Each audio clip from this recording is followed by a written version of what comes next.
நீங்க வாழ்க்கையில காக்கா மாதிரி வாழுறீங்களா, கழுகு மாதிரி வாழுறீங்களா?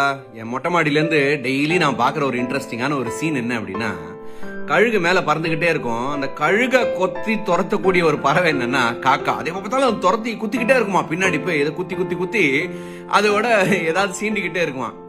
இந்த கழுகு கொஞ்சம் கூட சட்டை பண்ணாதுங்க. அது வேணும்னா திருப்பி அட்டாக் பண்ணலாம், ஆனா அது சட்டையே பண்ணாது.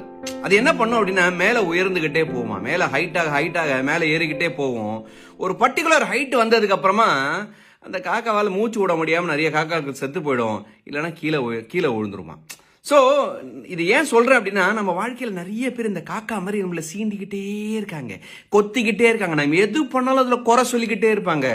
நீங்க காக்கா மாதிரி அவங்க கிட்ட பிஹேவ் பண்ணக்கூடாது, சண்டை போடக்கூடாது, கழுகு மாதிரி வாழ தெரியணும். அவங்க என்ன சொன்னாலும் கொஞ்சம் கூட சட்டை பண்ணாம நம்ம வேலையை நம்ம செஞ்சுக்கிட்டே மேல உயர்ந்துகிட்டே போக போக போக போக ஒரு ஹைட் மேல வந்ததுக்கு அப்புறமா அவங்களால ஒண்ணுமே பண்ண முடியாது. வாழ்க்கையில காக்கா மாதிரி கொத்திக்கிட்டே இருக்கவங்க கிட்ட இருந்து எப்படி நம்ம காப்பாத்திக்கலாம் அப்படின்னா, உங்களுக்கு பிடிச்சத உங்களுக்கு செய்யணும்னு தோணுத அந்த கழுகு மாதிரி நீங்க செஞ்சு செஞ்சு செஞ்சு மேல உயர்ந்துகிட்டே வாங்க.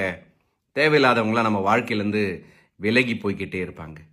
இதை நீங்கள் ஃபாலோ பண்ணீங்கன்னா நீங்கள் 2024 அச்சீவ் பண்ணணும்னு நினைக்கிற எல்லா கோலையுமே கண்டிப்பாக அடைய முடியும். வாழ்த்துக்கள்.